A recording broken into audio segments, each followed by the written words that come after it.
According to Harvard Medical School, if you don't preserve your precious fat-burning muscle, you could lose a full 15 pounds of it by age 55. That 15-pound muscle loss results in a slower metabolism and more trouble keeping body fat off. But how do you gain muscle after age 40?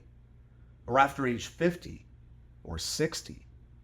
That's a great question, because a lot of people have trouble gaining muscle before age 40. I'm here to tell you the reason behind this problem and what you can do about it. My name is Scott Abbett. Back in 2006, I wrote an internet best-selling book titled Hard Body Success. In that book, I asserted that many people using weights to improve their bodies are training too often to get good results. Recent scientific research has come to support what I was saying all those years ago. You can find this study in the Journal of Applied Physiology. What it reveals is that when you train frequently for a number of weeks, protein synthesis comes to a grinding halt. What does that mean? It means no matter how hard you work, muscle growth stops. We all know what a training plateau is. When you read this study, you'll discover one of the biggest causes of training plateaus. There's a process called mTOR. It stands for mammalian target of rapamycin.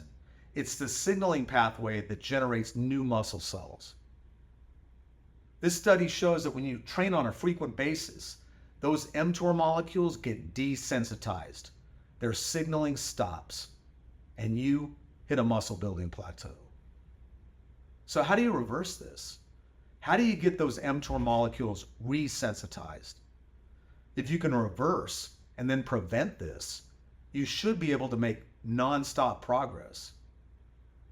The workaround recommended by some trainers is a technique called periodization. This is the practice of changing exercises, training loads, and reps every few weeks. But many of us have tried periodization over the years and gotten little or no results. I'm using a different technique, and it's given me better results at age 59 than I ever got at age 29. The cornerstone principle of this technique is that the rest days taken between workouts need to be an optimal ratio to the training stimulus. If they're not, you won't make gains. If they are, you will make gains. But the only way you can discover this ratio is to be measured with your workouts and flexible with your number of days off from training. Most people do the opposite. They're rigid with their training schedules and flexible with their workouts. They train 3 to 6 days a week and they rest 1 to 4 days a week because everyone else does. But here's a question.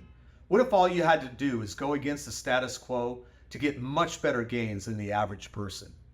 Would you do it? Would you do it if it meant making better body improvement over 40 than you ever did when you were under 40? If you want to learn more, try a free download of our mobile app. It's called Muscle Mode. You can find it in both Google Play and the Apple App Store.